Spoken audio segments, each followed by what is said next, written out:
अस्सलाम वालेकुम। मैं आपका मेज़बान हकीम तारिक मसूद आज नए नुस्खे के साथ यूट्यूब चैनल से हाज़िर हूँ। जो आज का मेरा नुस्खा है वो डेंगू बुखार के हवाले से है। जो डेंगू बुखार हो जाता है और एक तो उसमें वाइट सेल बहुत ज़्यादा कम हो जाते हैं, दूसरा कि जिस्म में वो बिल्कुल जान ख़त्म कर देता है।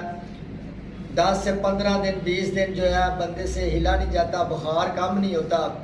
तो उस हवाले से ये आज का नुस्खा है, क्योंकि आगे जो बहार का मौसम आ रहा है, ये इस मौसम में बहार के मौसम में डेंगू बुखार ज़्यादा होता है। तो इस हवाले से नुस्खा है मेरा, अल्लाह के फजल व करम से बड़ा मुजर्रब नुस्खा है और बहुत ज़्यादा जो हकमा हजरात हैं उन्होंने इस नुस्खे की तस्दीक की है। और ये आपने सिर्फ 1 से 2 दिन इस्तेमाल करना है और मुकम्मल तौर पे अल्लाह के फजल व करम से डेंगू बुखार से निजात मिल जाएगी और दोबारा डेंगू बुखार जो होगा भी नहीं है।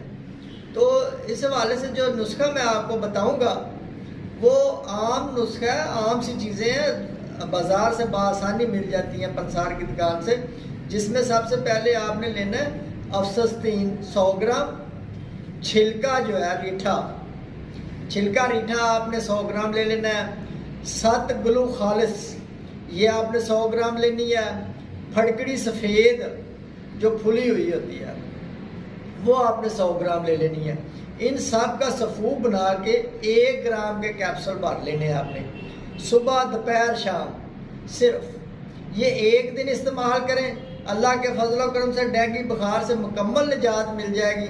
अगर थोड़ी सी कसर रह जाए तो अगले दिन आप इस्तेमाल कर सकते हैं, इससे ज़्यादा आपने इस्तेमाल नहीं करना और डेंगू बुखार से बिल्कुल निजात मिलेगी अल्लाह के फजल व करम से।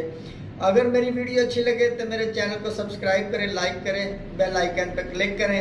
अब मुझे इजाज़त दीजिए, आपका मेज़बान हकीम तारिक मसूद।